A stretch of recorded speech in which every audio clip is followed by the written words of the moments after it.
Hey everyone, welcome back to another physics past paper video. Today we're going to talk about paper 1, variant 1-2 from the October-November 2023 session.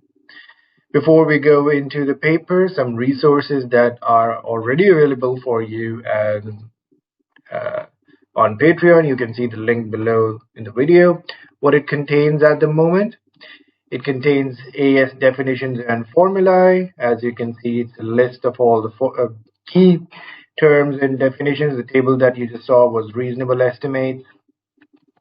Derivations that come up both for AS and A2 frequently examined questions. AS, this contains paper 2 questions that are frequently tested. For A2, you have important derivations. We know we get Kepler's third law quite often.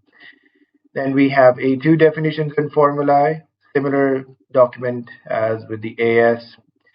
Graphs, we know most of the students struggle with field and potential graphs, so we have the graphs. And A2, frequently examined questions, we have structured it slightly differently. On the left side, you can see the syllabus points, then question and answer, and years written in the following columns. In some questions, you will see more years written. That means they are frequently examined concepts. Then we have paper 5 planning question. This is a checklist along with some worked examples. You can read through that. All of it is available on Patreon. For this video, we might get to use this definitions and formulae if there's anything that we need to see. It's a very good resource for actually preparing for the multiple choice also. So do check it out. All right, so let's look at the paper. A student estimates the maximum speed of some different moving objects. Which maximum speed is not a reasonable estimate? Okay, so first off, what we need to do over here is we need to turn them or convert them into one set of units. So meters per second, let's do meters per second for all of them. So 0.1 times by 1,000, this would become 100 meters per second. This would become 90 meters per second, like simply divided by 1,000. And again, times by 10, this would be 10 meters per hour. We don't need to convert that because it's fairly easy to understand what this basically means. You can further divide this by 3600 also to convert it into meters per second. This is already in meters per second. If you glance through it, you would realize that this is the only impossible scenario over here. So 100 meters per second for a person, that's impossible. So just to show you that reasonable estimates, I think we have in this. So the speed of a running man, average running man is 3-4 meters per second. Usain Bolt or an Olympic level sprinter, it's roughly between 12 and 30. So you can go like above 10 for example. We just need a reasonable idea of the order that we need to deal with. Okay, so in this case, B would be the answer. Which quantity is an SI base quantity? So remember, the SI base quantities involve mass, length, time, current, amount of substance,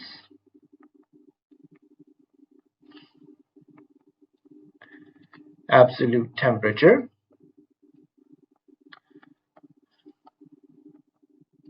or just simply temperature. And then we have luminous intensity.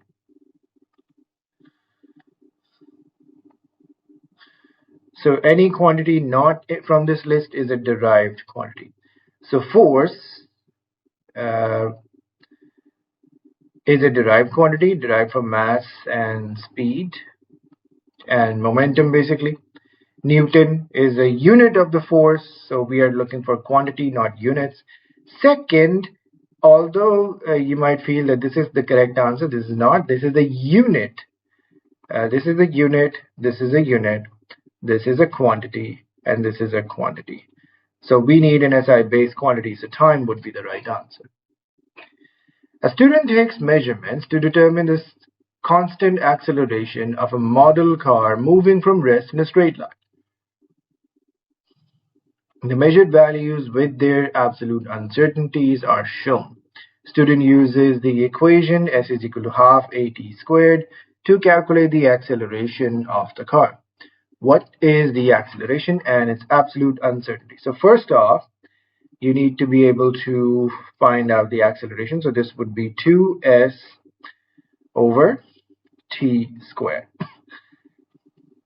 But the fractional uncertainty, obviously, because we have a quotient of two quantities, second and time squared. Sorry, displacement and time squared. So you will need fractional or percentage uncertainty in that. So you will need fractional uncertainty of, S over S. You can convert these into percentages plus 2 times by time. Okay, now you can either write it this way. So you have 2 times by 16.5 divided by time squared 15 squared. So this would be 2 times by 16.5 divided by 15 divided by 15. So this is 11 over 75. Let's keep the original also, so 0.147. And this one, the fractional or the percentage one, you have 0.1 over 16.5 plus 2 times by 1 over 15. This will give you the fractional. So 0.1 divided by 16.5 plus 2 divided by 15. This is 0.139. 933, or you can rewrite it as 13.93%. Now, acceleration is 0.147, so roughly to two significant figures, it is 0.15, so you can cancel out these. Now we need the uncertainty. This is a percentage, so 13.93% of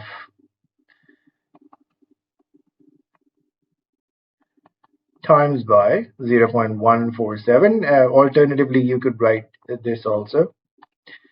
93 times by 0.147 or 11 over 75. Either way, it would be the right answer.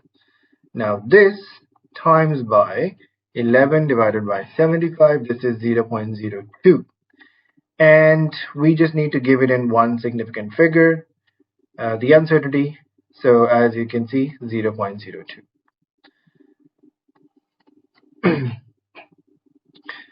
Okay, an airplane is moving at constant speed in a straight line at an angle theta to the horizontal. Okay, 4 forces act on the airplane: thrust force, weight, lift force, and resistive force are. Which two equations must be correct? Okay, so we know that weight component parallel to L would be weight cos of theta, and weight component in this direction would be W sine theta. You can check out our inclined plane single video up till now to check this out. So since it is moving at a constant speed in a straight line, that means L is equal to W cos theta. So first off, we can cancel out this one and this one for having sine theta. Now we need this one, since it is moving at constant speed in a straight line. So you still have T minus W sine theta minus R equal to 0. So basically what we are doing is resultant force is equal to MA. So t would be equal to w sine theta plus r. So w sine theta plus r, and that's it.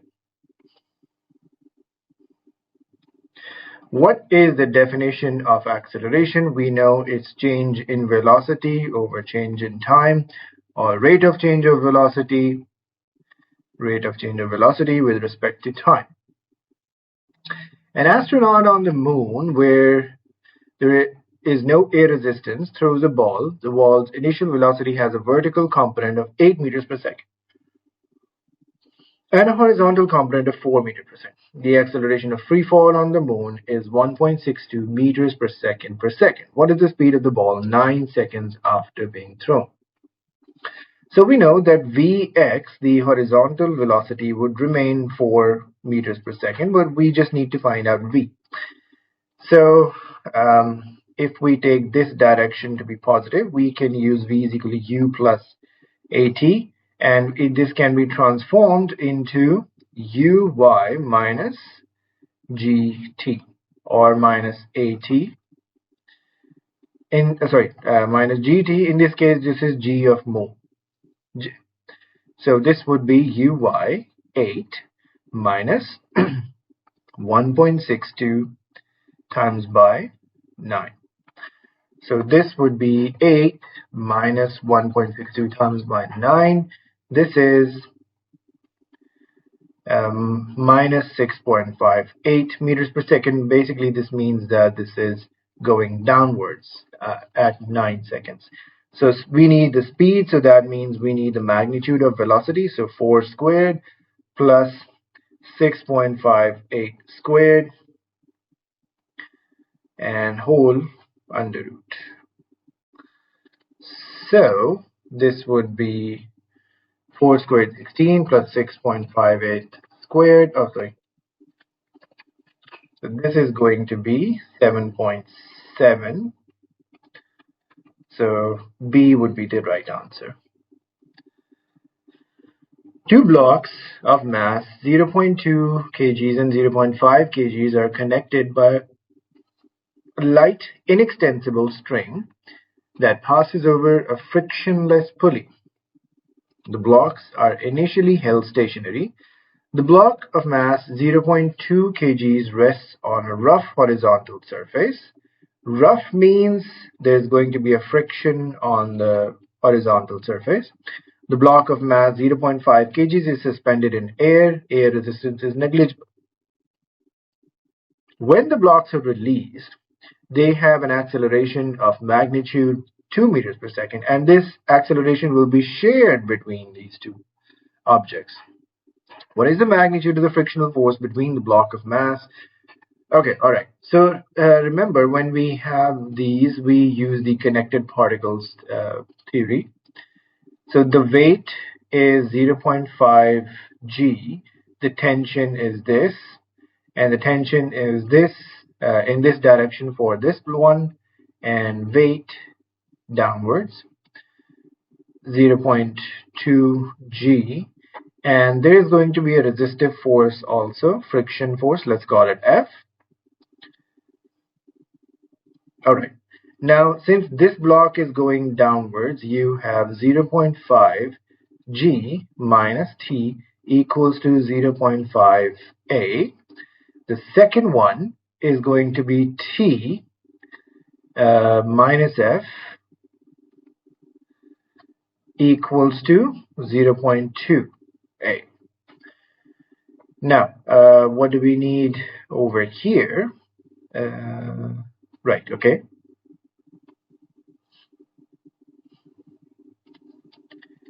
Minus t plus t can get cancelled out. You have 0.5 g minus f equals to 0.5 plus 0.2, 0.7 a. So f would be 0.5 g minus 0.7 a. Just simple rearranging. So 0.5 times by 9.81 minus 0.7, acceleration of magnitude 2. So you have 0.5 times by 9.81 minus 0.7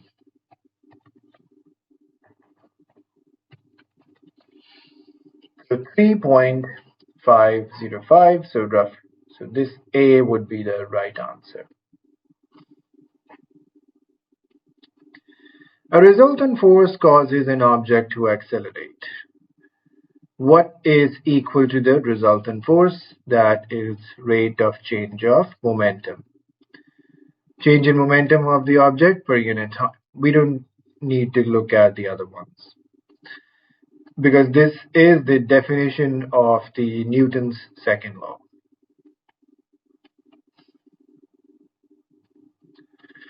An object falls from a stationary helicopter and reaches terminal velocity.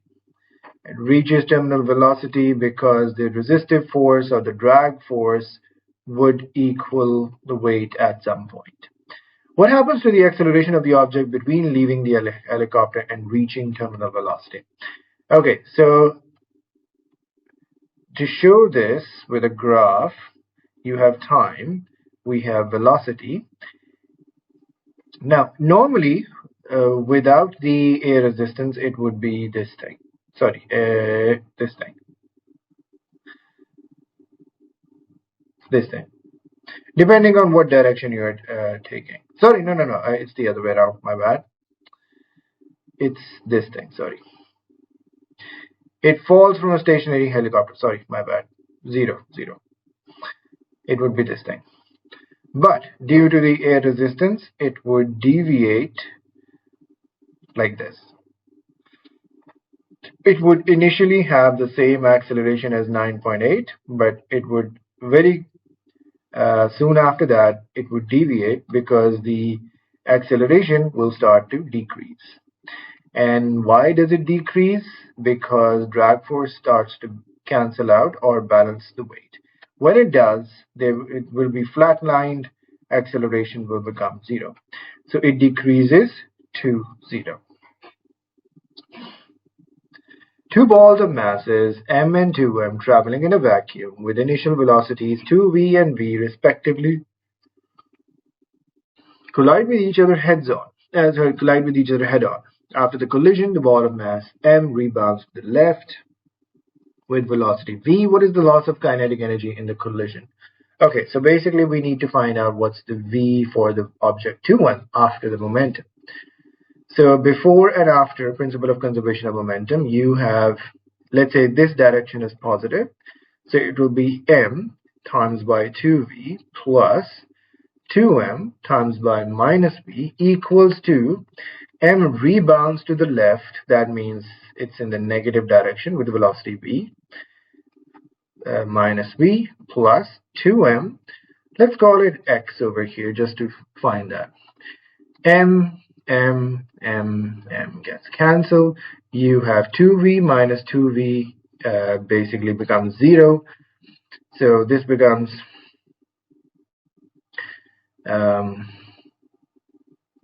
minus v, and then wait a second, 2v minus 2v, right, okay. Then you have minus v plus 2x, so x would be v over 2, half of v. And since the sign is coming out to be positive, that means it's now going in this direction, so v over 2. Now we need to find out the loss in kinetic energy. So loss in kinetic energy we would need to find out by doing kinetic energy before minus kinetic energy after. So EK, total EK before would be half m 2v whole squared plus half 2m v squared. So this becomes 4v squared 4m v squared over 2 plus mv squared. This actually just simply would become 2. So this is just 3mv squared. Now EK after would be half m v squared, because m is rebounding with velocity v, plus half 2m v by 2 whole squared. So this becomes half of mv squared plus 1/4 of mv squared. So divided by 2 whole squared. So this becomes 2, 4. This becomes 3/4 of mv squared.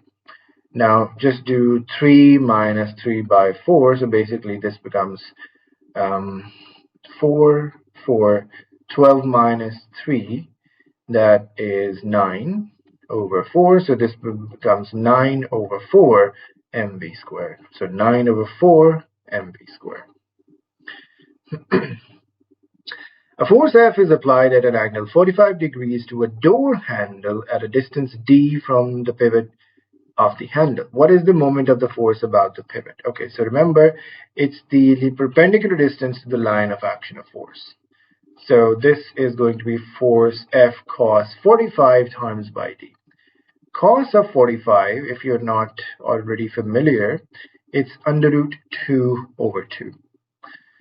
Or basically 1/√2, however you want to write it. So F cos 45 times by d is FD root 2 or FD root 2/2. So the first one is going to be the right answer. Just to make sure that we are correct, as you can see, this is correct. A couple consists of two forces, each of magnitude F, that act in opposite directions in the same plane. Perpendicular distance between the two forces is d. What is the torque of the couple? So torque of the couple, by definition, is the force, one of the forces times by the perpendicular distance between forces. Lines of action of forces, basically. So F times by d. The diagram shows an experiment to determine the force exerted on a ball by a horizontal airflow. The ball is suspended by a light string and it weighs 0.5 newtons. 15 newtons. The deflection of the string from the vertical is 30 degrees. The ball is in equilibrium. What is the force on the ball from the airflow? Okay, so first off, we need to draw the free body diagram. Weight acting downward, 0.15 Newton. Tension force would be going this way at 30 degrees. So notice that due to the parallel angle, this would also be 30 degrees. And the force is acting in this direction. Let's call this A. Now, if we resolve the t, this would be t sine 30 and t cos of 30. So we need to find, in order to find this, we need to first find 0.15 equals to t cos of 30, and A would be equal to t sine 30. So since we do not need t, we just need the force A. So what we can do, we can do t sine 30 is equal to A divided by t cos of 30 divided by 0.15. T and t gets cancelled out. Sine over cos becomes tan of 30. And this would be A over 0.15. So the airflow force would be 0.15 tan of 30. So 0.15 times by tan of 30 degrees, 0.0866. So B would be the right answer. Two solid cylindrical objects X and Y are held fully submerged in a liquid as shown, fully submerged. The objects have the same volume. The density of the material of Y is twice the density of the material of X. Both objects are stationary. Which statement is correct? The force due to the liquid acting, if they have the same volume, they will have same value of upthrust. And since they are fully submerged, the rho g v that they are given, they will have the same because their volumes are the same and they're fully submerged. So the volume displaced by will be the volumes of these objects respectively. So the force due to the liquid acting on the top surface of X is greater than the acting on the top surface of Y. So wait a second. No. Actually, this would be lower. So the force acting over here versus the force acting over here, because of the height difference or the depth difference, this would be higher. At Y, this would be higher. Pressure difference due to liquid between the top and the bottom surfaces of X is the same as that of Y. This is correct because this leads to upthrust. Because upthrust is the same, the pressure difference would be, since the volumes are the same, they are under the same liquid, they will have the same U. And U will equal to pressure difference times by A also. And that's how we actually, sorry, this is not rho, this is pressure difference. Rho GH, this is how we actually derive this. So pressure difference would be the same.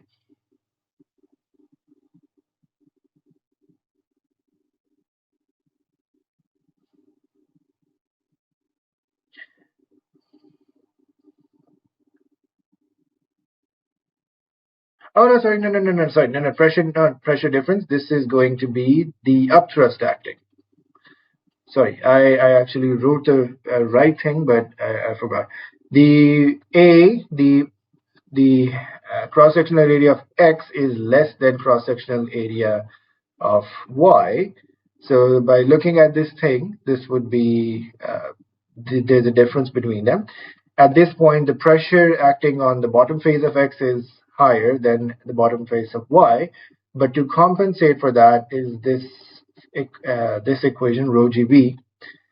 So the upthrust is the constant. Sorry, my bad. An electric car travels at a constant speed of 70 km per hour for 80 kilometers on a straight horizontal road and uses energy E from its battery. The total resistive force acting on the car is proportional to speed squared. Assume that the electric motor is 100% efficient. How much energy is used from the battery when the car travels at a constant speed of 60 km per hour for 80 kilometers on straight horizontal road? Okay, so since we have a constant speed over here, the energy that is being required, and we already know that this is 100% efficient, so energy input is equal to energy output. So energy output or input, either way, that is going to be PT, and P is F, V, and T. So we have, this is your V, this is your S. We don't have F, right? Oh, we don't have F, right? Okay. So what we can do, however, is F S, basically. Fs, the resistive force times by displacement. That we can do.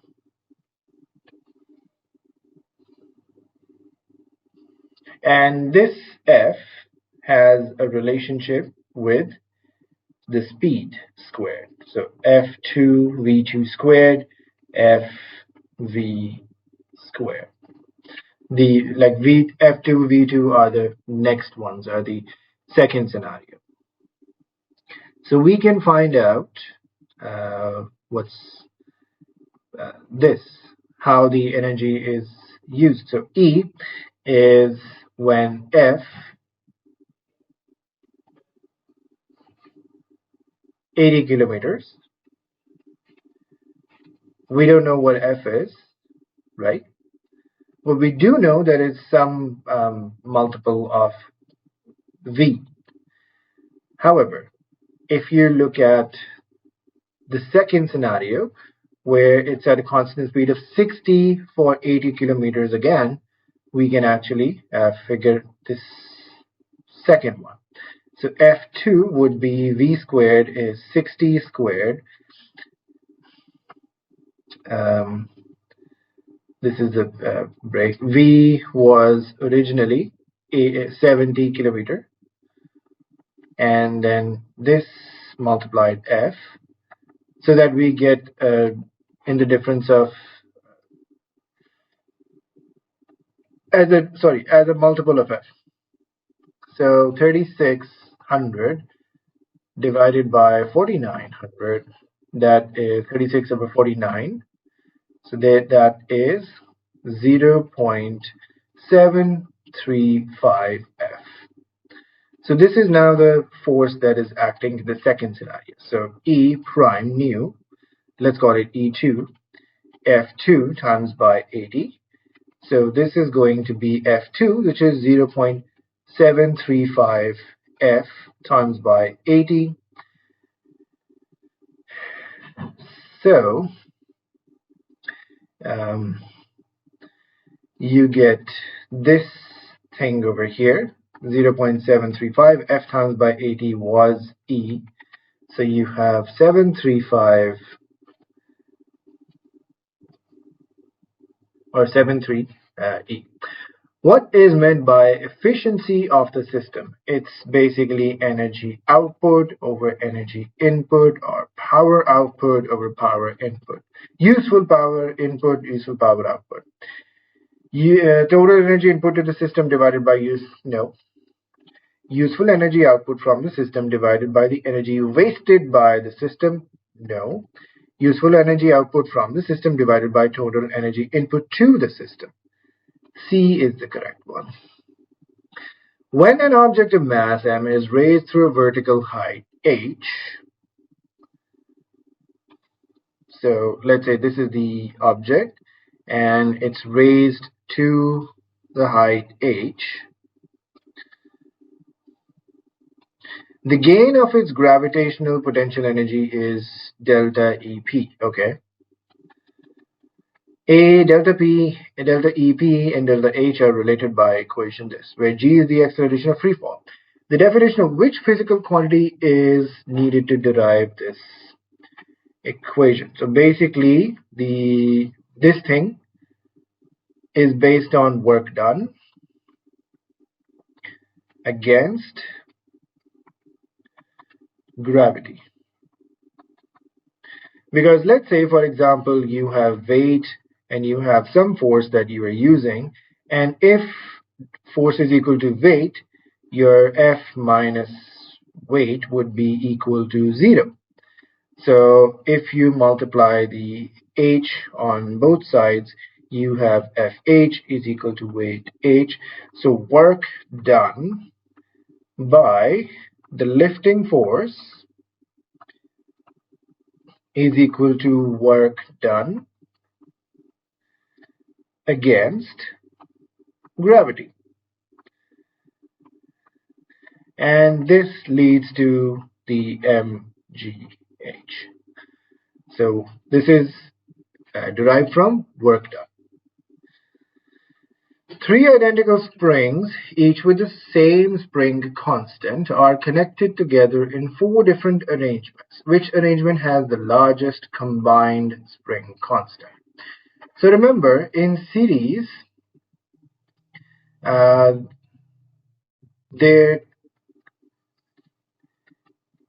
spring constants are added this way, but in parallel, they are added just simply K1, K2, and so on. So in this case, if they're identical, K effective is 3 times by K's. This one is 1 over K, half K. These two becomes half K plus K. Basically, this would become 3 by 2 K. This one, k plus k, this becomes 2k.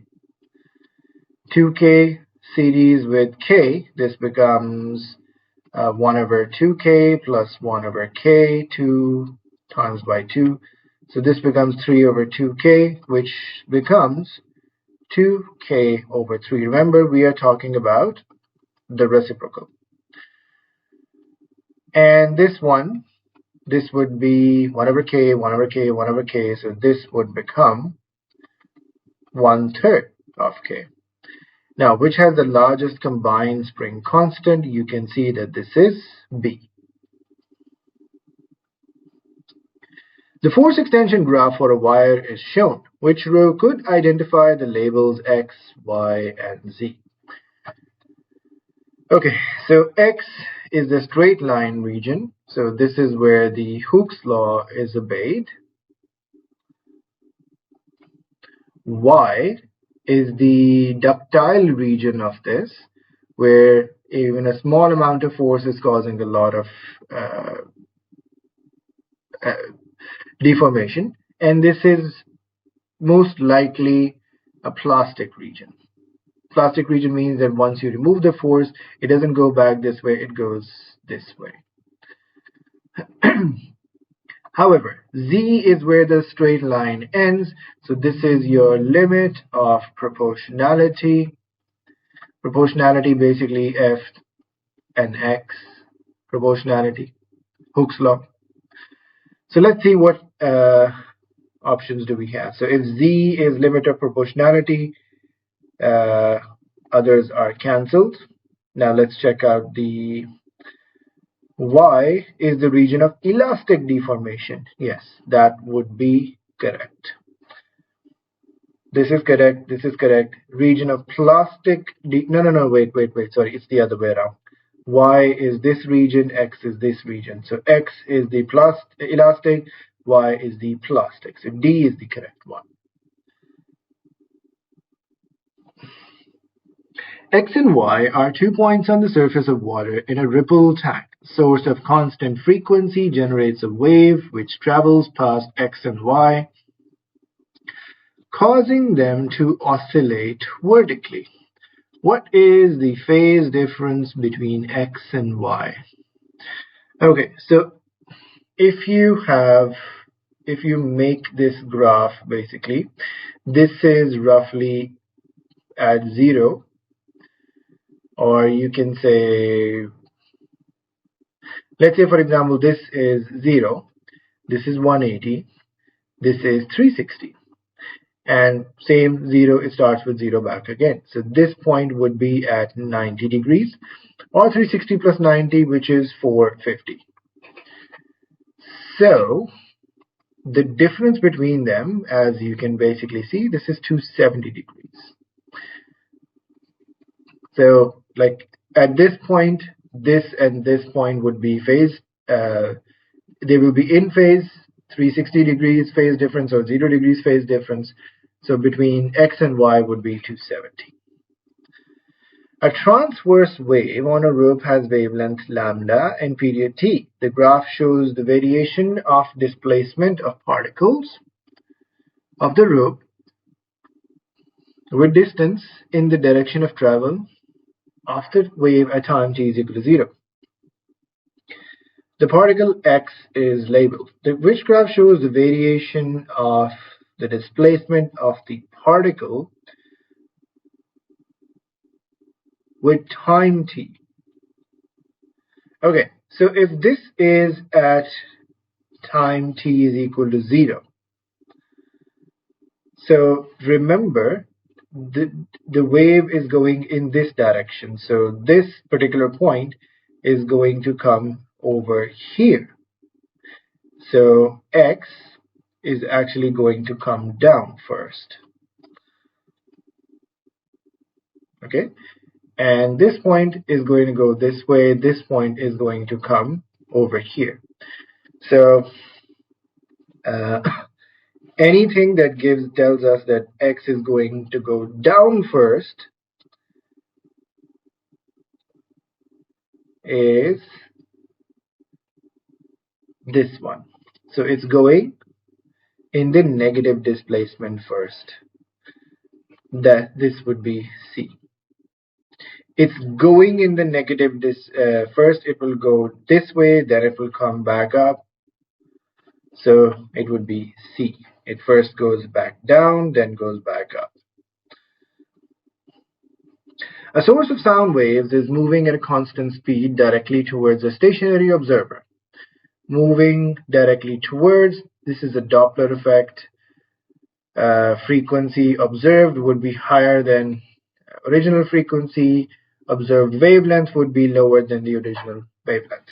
Sound waves have the speed 340, frequency this. Observer hears the sound wave at 650 hertz. What is the speed of the source? So the formula is already given. V over V minus Vs, minus because we need observed frequency to be higher. Vs is the source velocity. V is the speed of the wave. So we are hearing it at 650 divided by F. It's 480. V is, so basically what I just did is F over here, basically. Now V is 340 divided by 340 minus Vs. So a little bit of cross multiplication. Actually, we don't need cross multiplication. 340 minus Vs is 340 times by 480 divided by 650. So 340 times by 480 divided by 650 is this value, 251.077, and then Vs would be 340 minus this value. So this 340 minus this value is 88.9, so roughly 89. A student is investigating two electromagnetic waves X and Y in a vacuum. Wave X has a wavelength of 5.2, 10 raised to the power 7 meters. Wave Y has a frequency of 9.4 gigahertz. Which principal regions of the electromagnetic spectrum does contain X and Y? So on basically just simple lookout, 5.2 10 raised to the power 7 means 520 nanometers. We know that 400 nanometers to 700 nanometers belongs to visible spectrum. And 9.4 gigahertz is quite high, 10.9 hertz. So basically this would be microwave.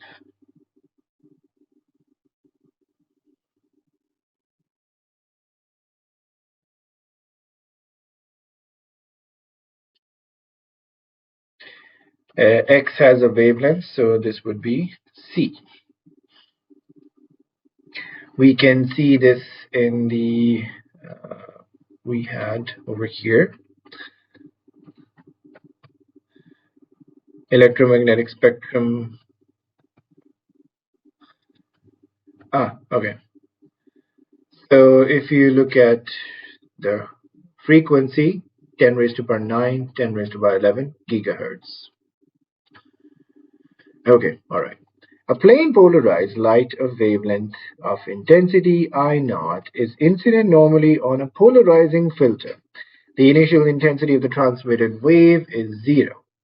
So if the initial intensity of the transmitted wave is 0, that means the theta was 90 degrees, or some multiple of 90 degrees. Second polarizer filter is inserted between the source and the first filter. Its transmission axis is 45 degrees to the transmission axis of the first filter. What is the intensity of the transmitted wave from the filter combination? Okay, so we know that this is going to be the first filter over here. Between the incident intensity between the incident light and this one, that the difference was 90 degrees. But you introduce a second filter at 45 degrees, like the in between, let's call it second intensity. This is going to be I naught cos squared 45 degrees. We know cos 45 is basically under root 2 over 2, or 1 over root 2, so squared would be 1 over 2. So I naught 1 over 2, basically 1 over 2 I naught. Then it's done again. So the difference between this one and this one, this one and this one, is going to be 45 degrees. So the first filter is going to be I naught. This time I naught is half of I naught already, and cos squared 45 also. So again, you have half of I naught times by 1 over 2. So this is going to be 1/4 of I naught. So 1/4 of I naught.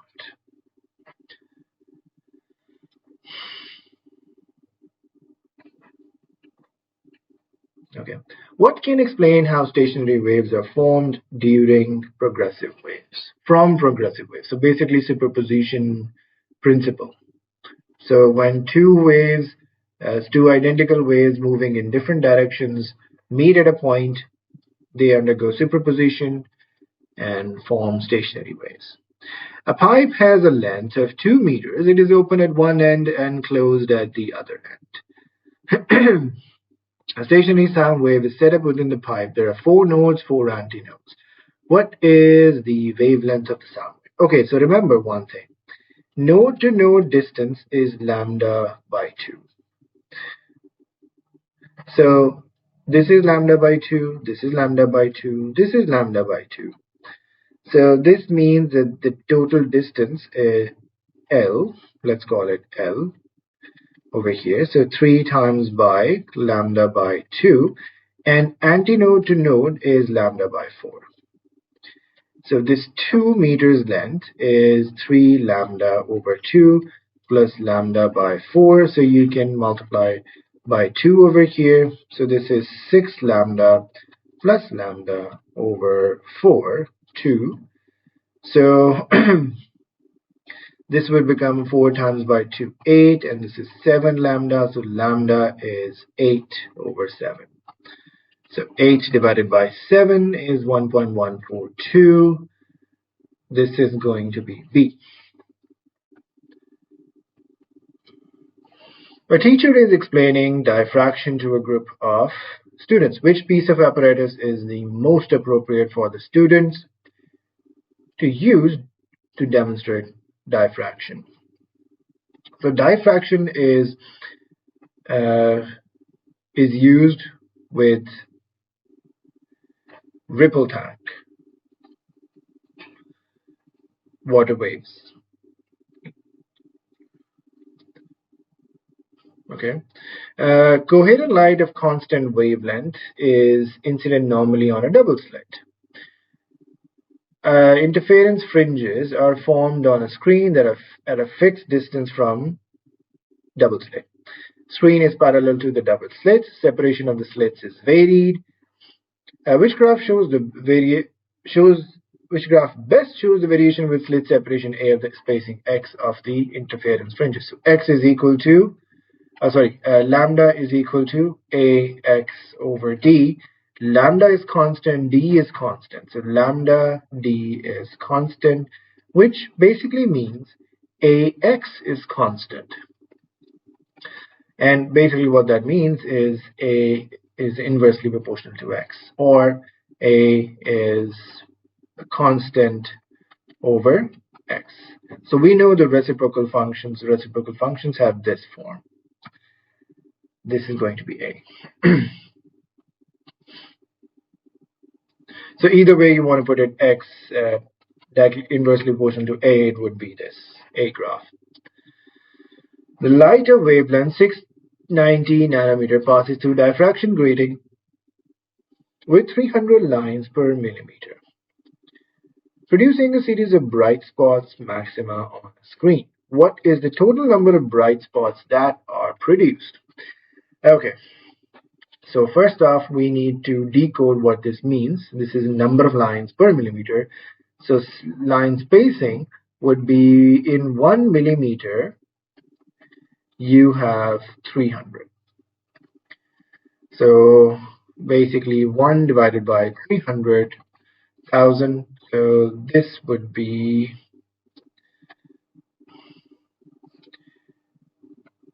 3.3310 raised to the power minus 6 meters.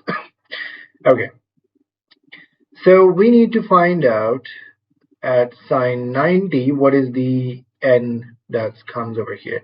And remember, it's excluding this over here. So 1, 2, 3, however many, this would be a separate one. We will have to add these ones also. So remember this, the total number of bright spots would be 2n plus 1. N is the maximum order that can be seen. So basically we would put, instead of sine theta, we would put sine 90, which is 1. So n lambda is equal to d sine theta. This is now 1. D we already know. N we need to find out. So d is 3.3310 raised to the power minus 6 divided by lambda 690 nanometers. 9. And yeah, pretty much that's it. So this divided by 690 times by 10 raised to power 9. So remember, if I didn't put multiplication sign over here, I could do divided by 10 raised to power minus 9. So this becomes 4.8. So basically, since n is going to be an integer, this is going to be 4. So 2 times by 4 plus 1, 8 plus 1, 9. A fine mist of oil droplets is sprayed into the air. As the oil droplets leave the nozzle of the spraying device, they can become electrically charged. What is not a possible value for the charge on an oil droplet? Okay, so basically we know that charge is quantized. That means it has some discrete values. It can only take some discrete values that are going to be some integer multiple of fundamental charge. So if we divide these by 1.6, 10 raised to the power minus 19 coulombs, and if we don't get an integer number, that's going to be impossible. So 0 is, while it's still possible to have 0 charge. A neutron has 0 charge, so it's possible.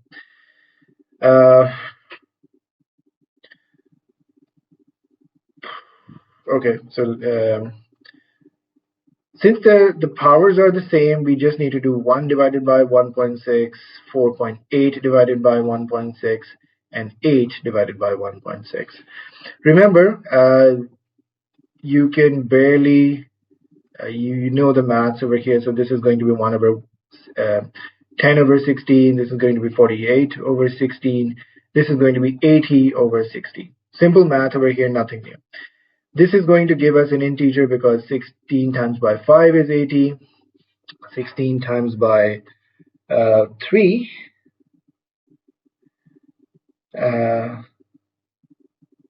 Oh wait, sorry. I think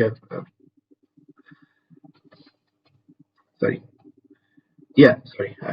It slipped my mind. And then this is the only thing that's not going to be possible. So B would be the right answer. In the circuit shown, a fixed resistor X is connected in series with a battery and a variable resistor. The power dissipated in the resistor X is 7.2 watts when a current of 3 amps passes through it. So, okay, so basically we can find out the resistance of Rx. So power is equal to I squared R. So R would be P over I squared, 7.2 divided by 3 squared, that is 9. So 7.2 divided by 9, that is 0.8 ohms. The variable resistor is adjusted so the power dissipated in X increases by 50%. What is the new current in the circuit? Okay, so if power dissipated is now 50% more. So this would mean that the new power is I squared R times by 1.5. Okay, this simply increases by simple percentages, so 150% basically. So the new power is this. Now we need to figure out what it means for the I squared. So R is constant.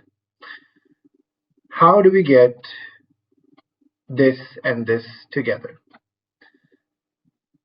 So what combination would be I squared times by 1.5 or 150%? So 9 times by 1.5. This is going to be 9 plus 4.5. That is going to be 13.5 amps. Simple maths over here. However, you can go with the solving technique also. So power dissipated is increased by 50%. So power dissipated would now be 7.2 times by 1.5. That is going to be 10.8. So this is 10.8 watt. So you can now divide by 10.8 divided by 0.8 R. That should give you the new current squared. So square root of 10.8 divided by 0.8. So this is 3.6.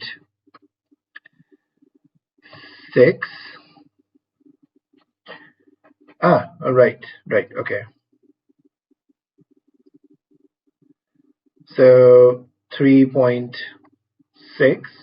and 3.7, sorry. Notice that the value 13.7 that we actually got was the square, not the square root.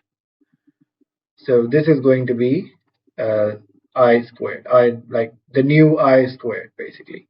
So once you do the square root of 13.5, let's see whether we get the right same thing. 13.5, 3.674, same as over here. This is going to be correct.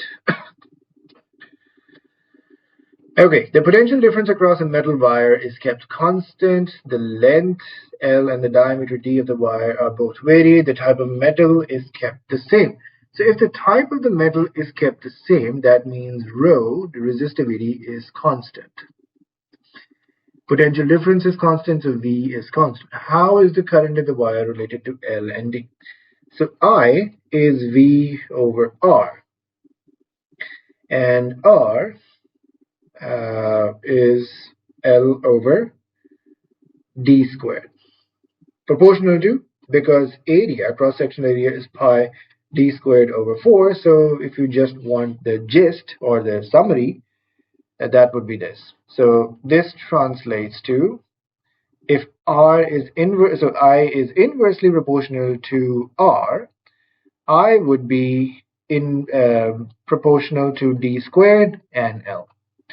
So proportional to, inversely proportional to L, no. Directly proportional to L, no. Directly proportional to L, no. Inversely proportional to L, directly proportional to D. Inversely proportional to L, directly proportional to D squared. That's correct. A student sets up a circuit. Circuit diagram shows how positive and negative terminals of the voltmeter are connected to the circuit. The voltmeter has an initial reading that is positive, which changes, if any, in temperature and light intensity would cause the voltmeter reading to decrease. Okay, so you might have seen this example that if you get a question like this where you have 4 resistors and voltmeter connected in between the terminals of 2 resistors like this, the reason why the voltmeter would read at some point is that the potential difference across this and the potential difference across this would come out to be 0.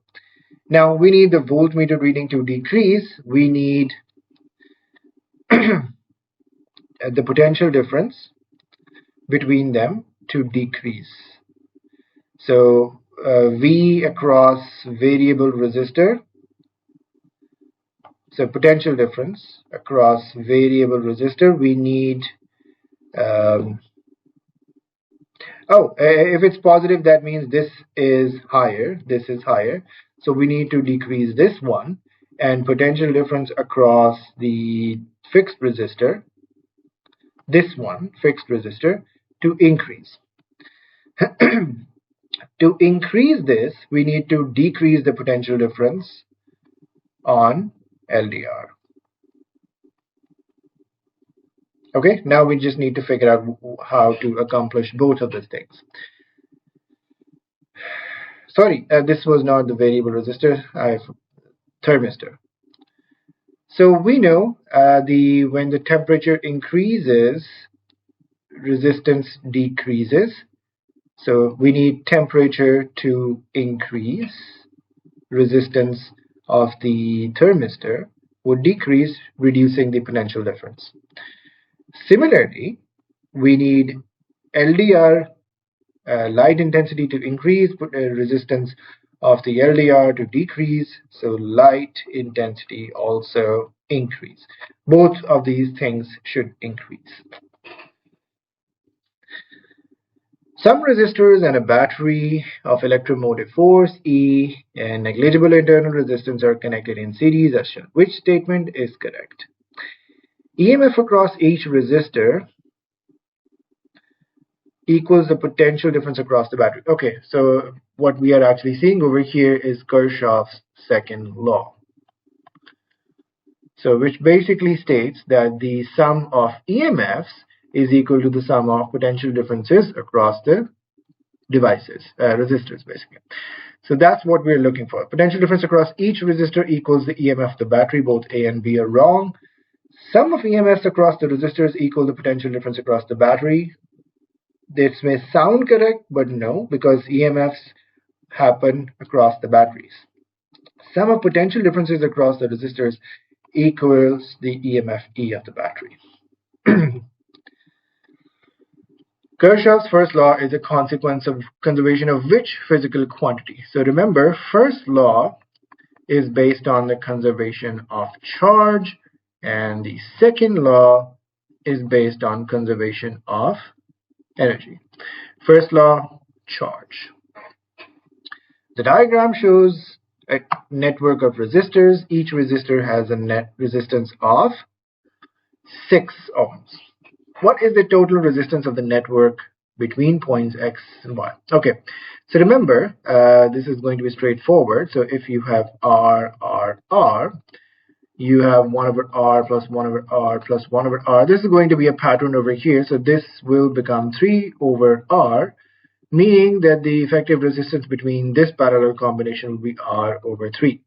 So this is R over 3. This would be R over 6.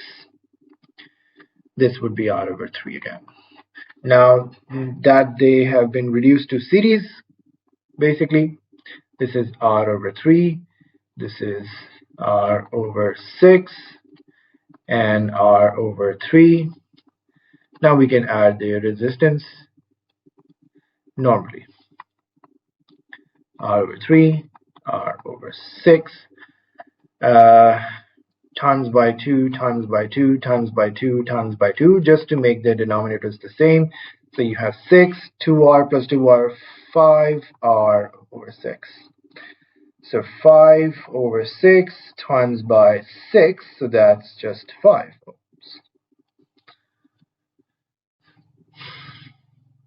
In the circuit shown, a battery of negligible internal resistance is connected in series with a pair of fixed resistors R1 and R2. Circuit is to be used to test whether the electromotive force E of a particular cell is 1.5. The cell is connected between the terminals X and Y in parallel with R2 and in series with a galvanometer. Which statement about the test is correct? Any non-zero reading of the galvanometer means the cell has no base. Basically, this is based on the null point. So if the galvanometer reads 0,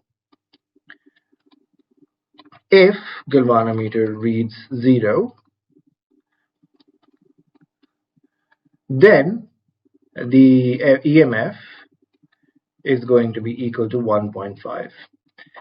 But is it going to be possible or not? We have to see. Um, we can uh,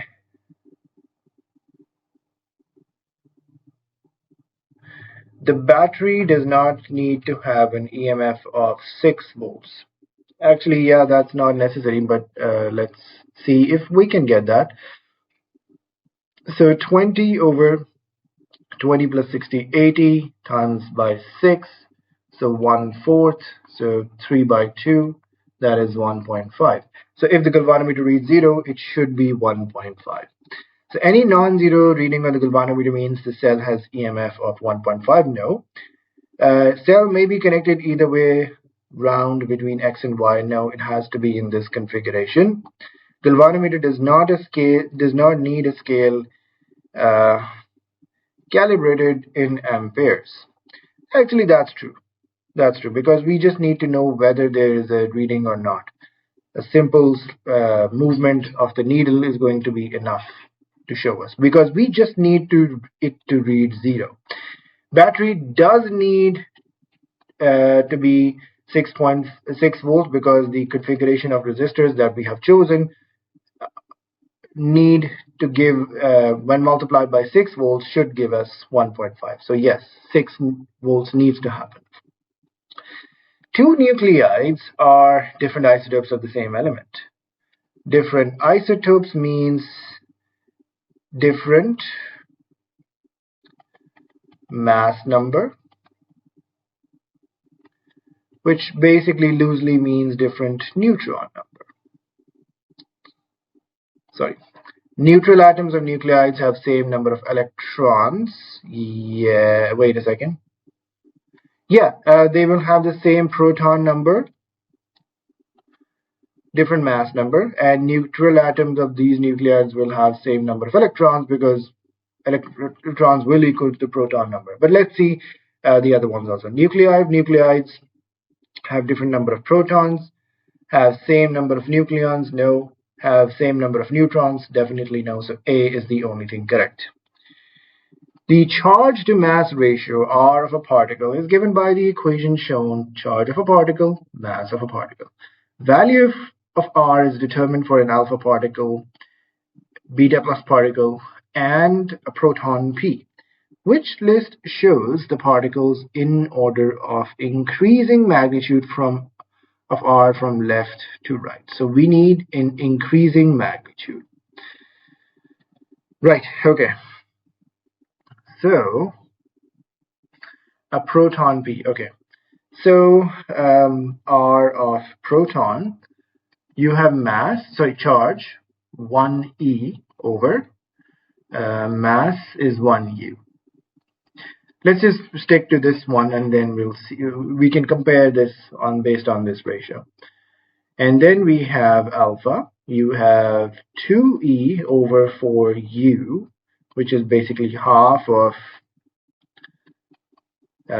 e over u. And then we have a beta particle, which has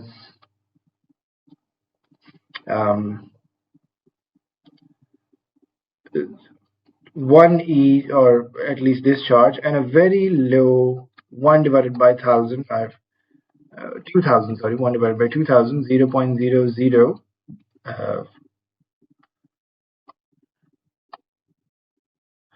So basically 0.005 u. So as you can see, because of this will become around 2000 e over u. So this beta particle would have the highest charge to mass ratio. So where beta particle is highest, we can cancel out the rest. Alpha has the smallest one, then proton, then this. So B would be the right answer. Which combination of up and down quarks forms a neutron? We already know that this is up, down, and down. This is common knowledge. Proton has up, up, down. So neutron is just up, down, down. All right, so that marks the end of the paper. Hope you all enjoyed this. If you have any questions or confusions, do reach out in the comments. I'll try to help you out. I'll actually make sure I'll help you out.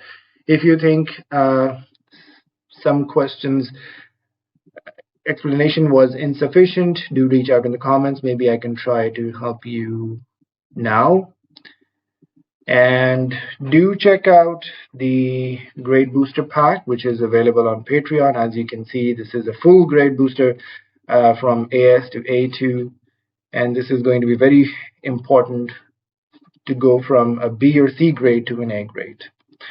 All right, so hopefully we'll see each other in the next video. Bye-bye.